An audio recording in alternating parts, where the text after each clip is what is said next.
Nifty 50 option chain and FNO analysis. Bulls vs bears. Key levels. Support 25,400. Strong put writing for 25,300. Major support.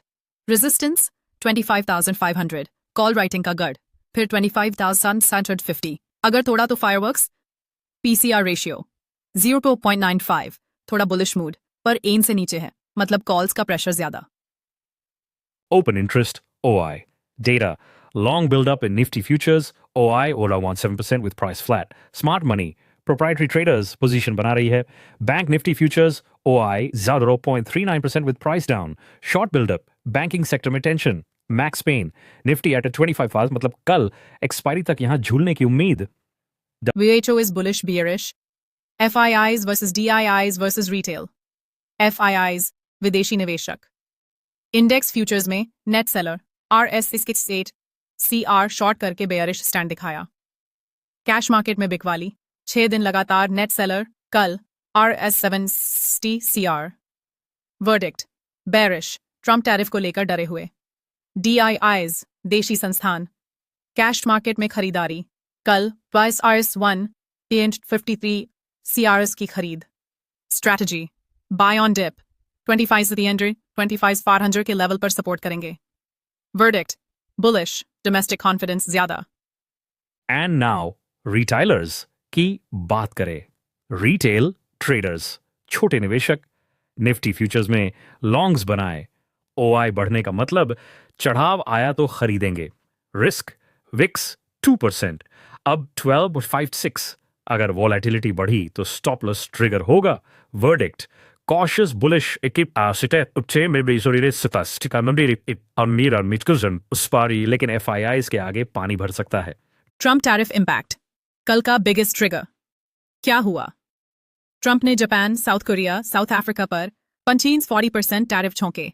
अगस्त 8 से लागू. US market गिरा. डाउ 422 points, Nasdaq 0.92%. Bharat पर असर. अच्छी खबर. India US mini trade deal पर बातचीत चल रही. अगर हो गया तो टैरिफ सिर्फ 10% रहेगा.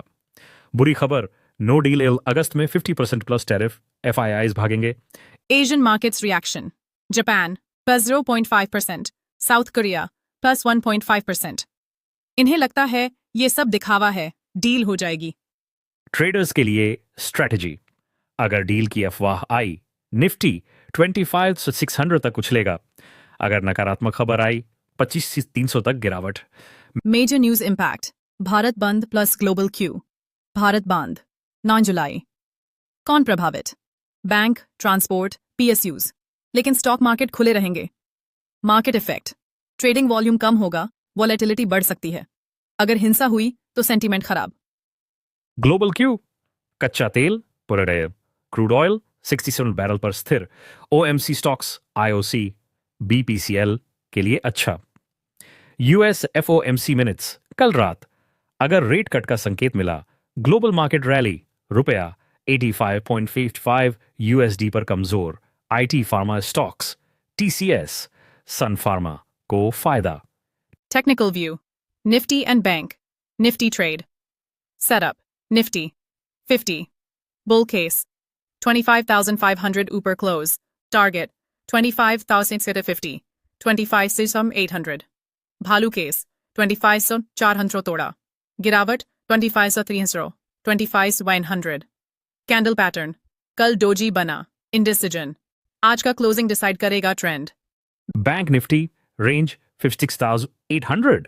सपोर्ट सिर्निम इकेम्बेरा पॉइल से 57,300 पर मिटिन. Resistance weak stocks Tata Steel, IndusInd Bank experts ने सेल कहा है. Actionable trading plans. 1. Aggressive traders के लिए. Nifty 25,500 तोड़े तो लॉन्ग करो. Stop loss 25,450. Target 25,650. Top shares. Varun Beverages. LIC. कल के टॉप पिक्स. सेफ प्लेयर्स के लिए 25,400 के नजदीक खरीदो. Stop loss 25,000. पीड़िता बीता तरीम सीनी का. रेजिस्टेंस पर book profit. Sector IT and pharma. रुपये के कमजोरी से फायदा. हैजी मार्केट में क्या करें? 25,400 25,500 के बीच ट्रेड न करें. Choppy zone. ब्रेकआउट का इंतजार करो. आज का मूड सेल ऑन राइज जैसा. क्यों एफआईआई शॉर्ट कर रहे? ट्रंप का खतरा अभी टला नहीं, विक्स बढ़ रहा। होप की किरण, डीआईआई सपोर्ट करेंगे, यूएस इंडिया डील हो सकती है। टेक्निकली 20 ईयर आर 100 स्ट्रांग है। कल expiry plus FOMC minutes plus Bharat बांध एक असबातवादी वोलेटिलिटी पक्की। साथियों, कल का दिन ऐतिहासिक हो सकता है। ट्रेड सेफ, प्रॉफिट बनाए रखो। अब हम चर्चा करेंगे उन प्रमुख समाचारों पर जो 8 जुलाई 2025 को मार्केट में हलचल मचा रहे हैं। बिल्कुल। सबसे पहले बात करते हैं एदनी पावर की। कंपनी ने RS 4000 करोड़ में VIPL प्लांट का अधिग्रहण किया, जिससे उनकी कुल क्षमता अब 18 और CP50 मेगावाट हो गई है। क्या लगता है यह कदम कंपनी के लिए कितना फायदेमंद साबित हो सकता है? यह अधिग्रहण अदानी पावर के लिए काफी महत्वपूर्ण है। बिजली उत्पादन क्षेत्र में ऐसी वृद्धि कंपनी को और मजबूत करेगी, खासकर इस समय जब ऊर्जा मांग बढ़ती जा रही है। और इसके साथ ही अदानी ग्रुप की रणनीति भी स्पष्ट हो रही है।